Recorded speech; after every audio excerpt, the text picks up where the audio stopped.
Greetings. My name is Michael Miller. This is a Michael Miller trademark training video up to you because you're watching. Welcome. It's meant for Michael Miller Pilates licensed affiliates, the core to core, and anyone seeking to survive and thrive as a Pilates instructor. 4 things today, and I took the last one and put it up to the front so that we took something very practical and dealt with that, and then if that's enough and covers your interest, you don't have to listen to the other 3. Disability. What am I talking? Oh, the title is How to Engage the Shoulder Girdle. So, what is the shoulder girdle? And how do you engage it? And I have no idea anymore because I'm just blind to only looking at the shoulder girdle as in a rotational capacity or engagement. So if you put your arms straight out and rotate them all the way, palms up until you can't go any farther, that's the strength of the back making a grip in that direction, right? It's where all your musculature is. It's how you're strongest. And of course, the trick is to connect the rib cage down into the grip at the hips, and that creates core tension from shoulders to hips. And see how I said that? From the further away point to the center point, because in my imaginings, as the organism grows and reaches further away from center, it ends up developing rotational ability at another axis. Evolutionarily speaking, really abstract, very general, just no science. Just look at the body ended up being able to rotate at the axis, and in the ability to rotate at that axis makes the stabilizing dynamic of core new tension. So how do you engage the shoulder? Oh, and how do you engage the shoulder girdle? Well, that would just be completely rolling open like this, and then rib cage to buttocks by transverse, right, abdominals, right, and you create this tension in the shoulder girdle.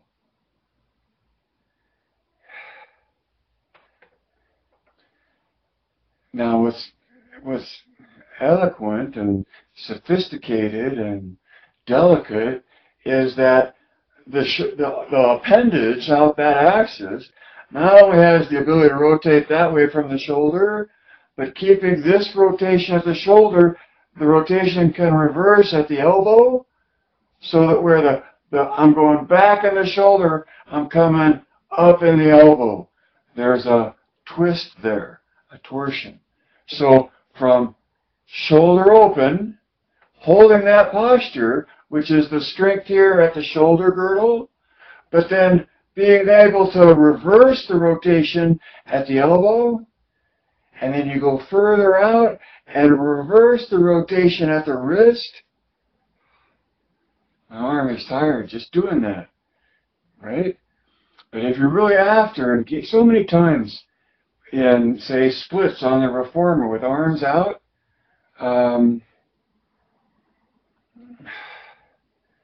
the way I envision, the way I engage my arms is through oppositional rotation from the major rotation at the shoulders, reversing at the elbow, and then reversing again at the wrist.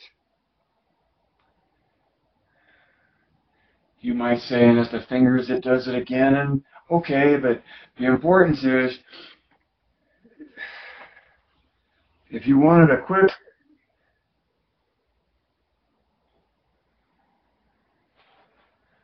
take on how to engage the shoulder girdle and the arms, that was it. Number 2 is, I'm not sure there's anything more than the question. And the question is, are you teaching Pilates or are you using Pilates to teach? Are you teaching Pilates, or are you using Pilates to teach? Most of the chorus in my head says, what's the difference? Or is there a difference? But it places Pilates in a different context within both questions.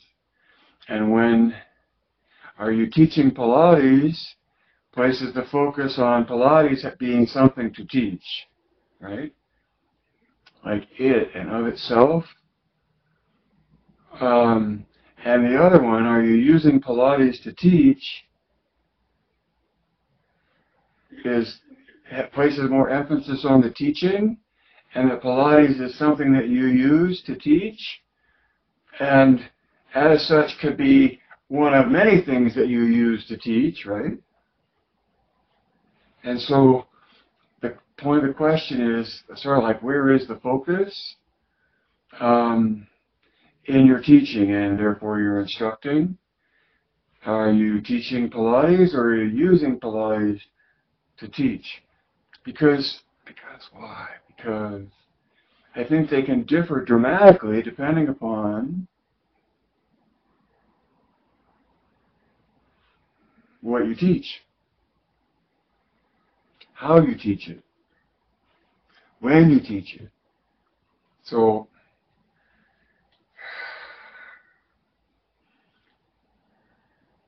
number 3. So the statement or the title is that we discover ourselves through pursuit of the ideal. So that's me as a Pilates instructor talking to you as a Pilates instructor, making the opinion that, especially for me within MMP, and MMP is an ideal, to the extent that I pursue the ideal, right? I continually discover myself. So I'm not sure what I mean by that. Across the spectrum, maybe, I discover myself physically in terms of what I can do, in terms of strength and stretch and focus and control.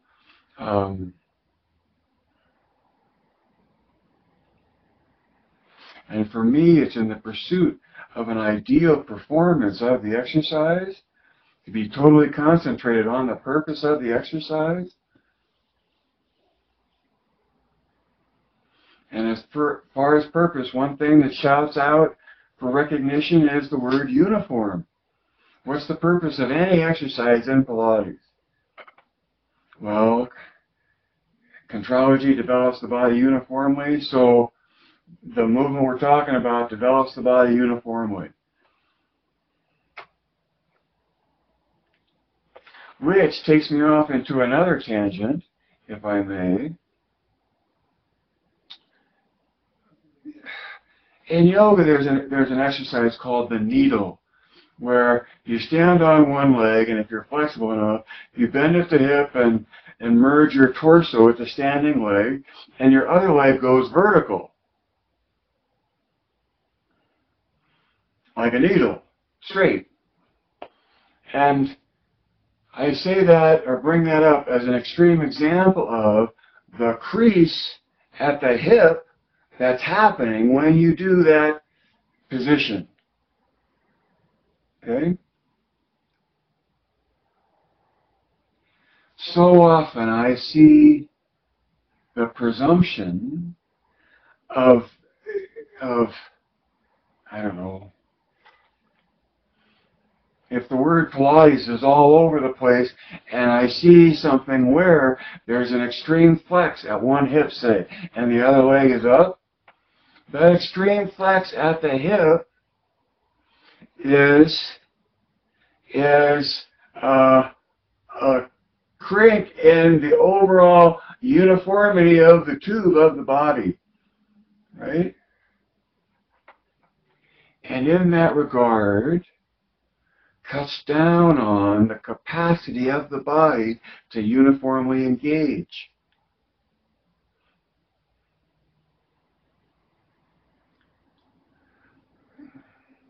if you look at the documentation of the mat at my website or anybody else's that's out there, that you'll see that this whole thing about moving the spine is about keeping it open and open at the hip.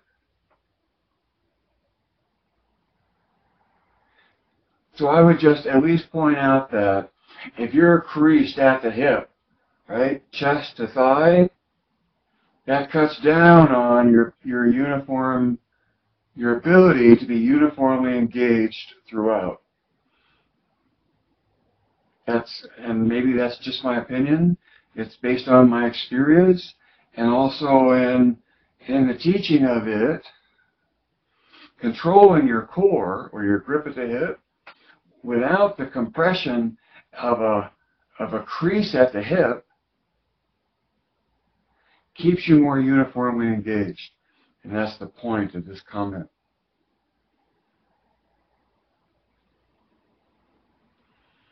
Far afield, like that was the second tangent, wasn't it? Then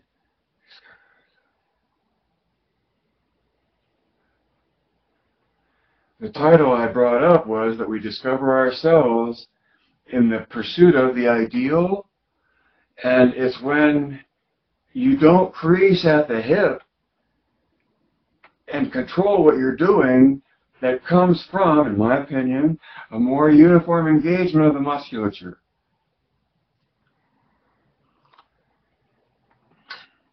Then came number 4, the last one. Last one? Almost, sort of. I've got summary comments here. Number 4 is the trade-offs of Swiss Army knife apparatus. Okay? Maybe that one should have come first, because that would have drawn my curiosity as well. So, what is a Swiss Army knife? It's the kind of knife that has a bunch of different devices, all part of the same thing, right? And so in reference to Swiss Army knife apparatus, I'm obviously talking about Pilates apparatus, and how there are options in the apparatus that you buy now that cover the spectrum from individually dedicated devices and devices that are all part of one thing, like a Swiss Army knife. Okay?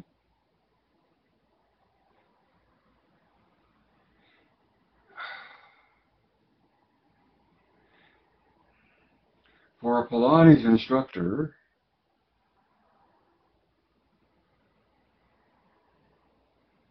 so the pros and cons of that.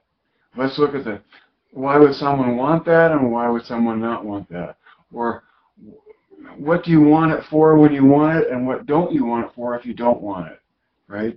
It's just evaluating having separate pieces of apparatus or equipment versus combining pieces of apparatus into one piece of equipment. And the first thing that I wrote down here is space. Because if you don't have much space, then a Swiss Army knife takes up less space than different pieces of apparatus, right? So if you're in a London downtown shell of a room teaching Pilates where you can almost reach in both directions and touch the walls, not quite, a little bit bigger, right? But big enough to put a Cadillac in and be able to have access to every device that's part of that Swiss Army knife, that makes a lot of sense, right? Or if you don't have a lot of space and you have this one place and that's where it fits, that makes sense.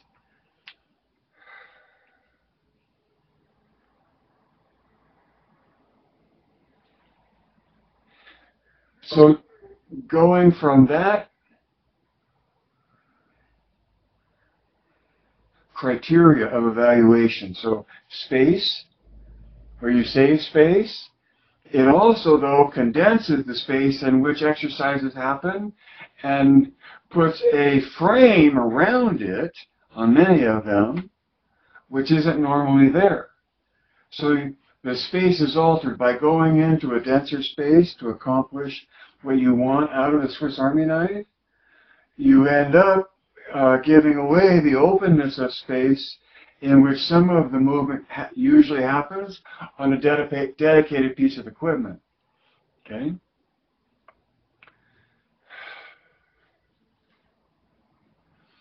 And the presumption that it's the same between the two, it's easy to make, but once you're inside of the frame doing something that you're used, if you've been on a reformer, say, and not had a frame around it, it's a different feeling spatially for the student, and for the instructor, the frame puts a physical barrier between you and your student, insofar as what you have to consider in where you place yourself to be able to get to your student in the time frame that you expect to be able to get to them in. Mostly I'm talking about protecting them and being close enough to keep something from going south without it ever having gone there, right? Gone bad. More to the teacher teaching Pilates. If you're going to teach,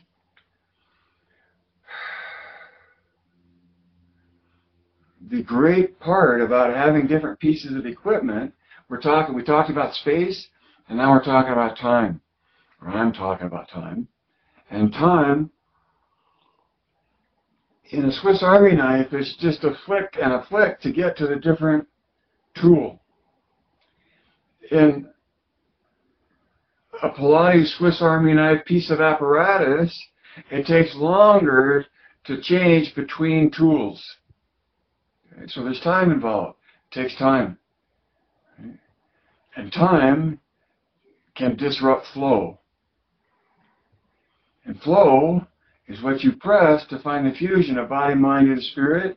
So, okay, I know I hear the whole chorus shouting now, but there's so many ways you use Pilates where you're not in pursuit of flow, but you're being therapeutic. And I understand that.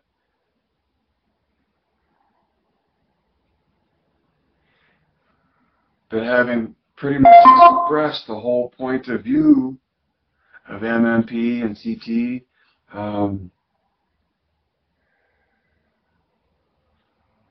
within that point of view, there's a target, and just the facility of moving from the Cadillac to the Reformer without having to adjust things is to me, a benefit over a Swiss Army knife. Okay? But it also might be a luxury that's not affordable.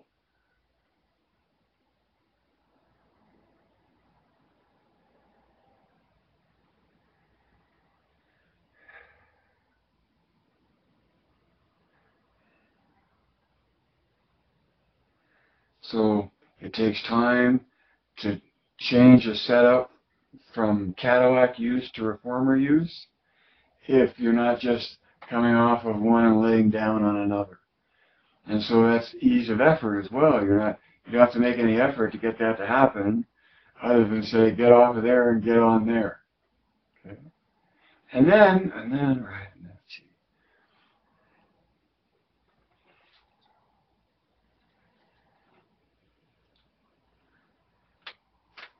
So when you hear what I have to say at the end, where it's life can't live forever, read between the lines, see behind the curtain, all of that, right? So when you see someone,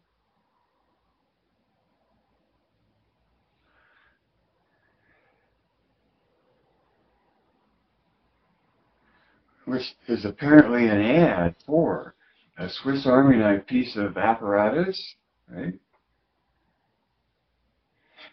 In reading between the lines, I wonder how much someone was paid to do that, because I'm sure it wasn't done for free, and that in the payment, what's the message? And the message is the Swiss Army knife, price included in all,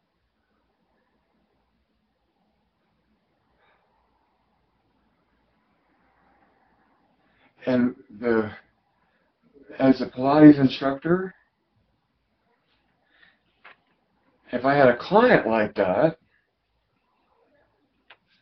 and they wanted me to teach them, I would much prefer coming into their private studio where they had a Cadillac and a reformer, and especially a ladder barrel and a pedal pole, and probably a spine corrector, right?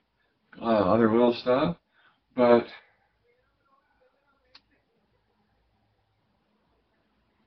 in evaluating equipment, you want to, space is an issue. How much space do you have?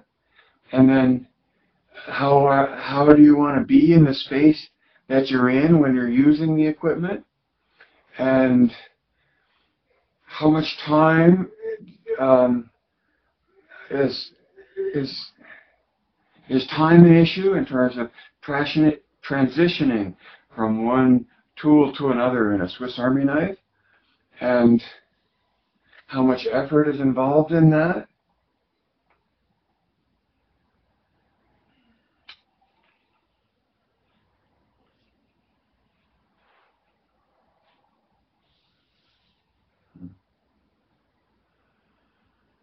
So there's trade-offs, and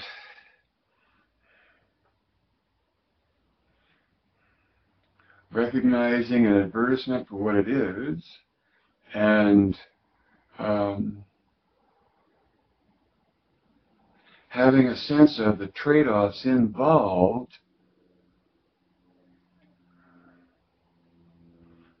make you a better informed instructor,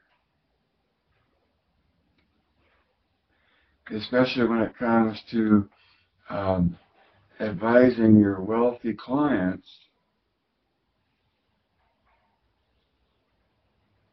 See, I don't know.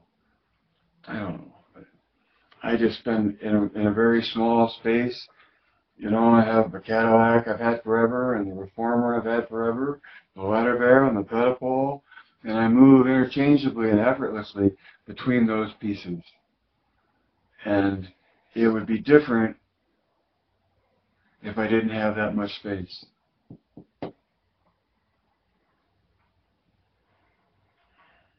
So I have a new friend on Facebook,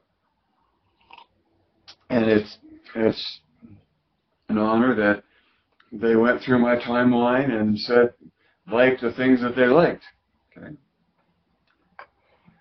Some of which were images of Joseph Pilates and an image of me, and also an image of my dining room table with tokens of significance to my Pilates profession. And of those three things, I would want to point to the pictures of Joe and the picture of me are all looking at something, right? Looking. And that's what I encourage to you to do, is to look at what Joe was looking at. Insofar as, did Joe encourage idolatry? And did you get anywhere with Joe if you were all into the whole idolatry, snobby thing? No. Not any of the stories I've heard about Joe, right? And so in that regard,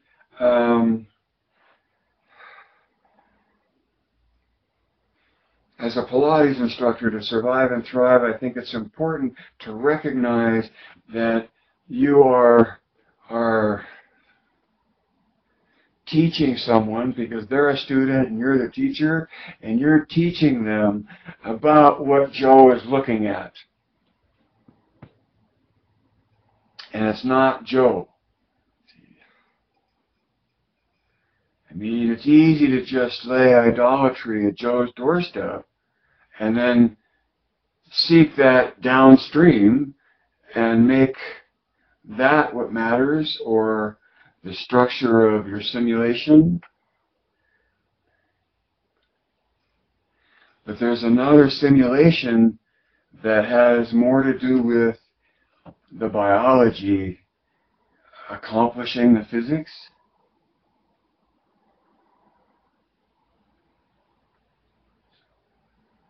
So it was like Joe, me, and the table, which is, to me, points to the message, points to the experience, and that's what I feel, I find that's what I think I'm looking at when I think of what Joe's passion was about, and the influence of that passion in the current expression of the tsunami of Pilates passion.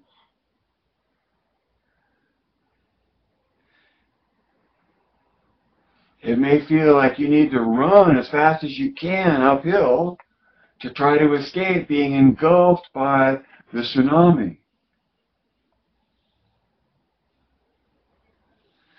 And from my point of view, the ideal is the peak of high ground, and to whatever extent you're at least aware that high ground exists that high up, and that to the extent you're aware of the view from high ground, then whatever you choose to do is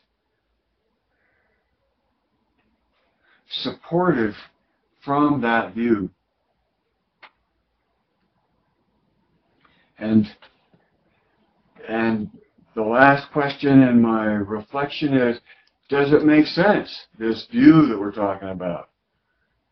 That's the greatest thing about Pilates, is from the beginning and always it's about the experience. And if I can't help someone make sense of something so that they can say, oh, I feel that, I'm missing the mark I'm aiming for as a Pilates instructor, because I want to be a sensational Pilates instructor. Somebody comes away from a lesson with me, I hope they'll say it was fun, and whether they realize it or not, that it was sensational, because there was so much of their feeling involved.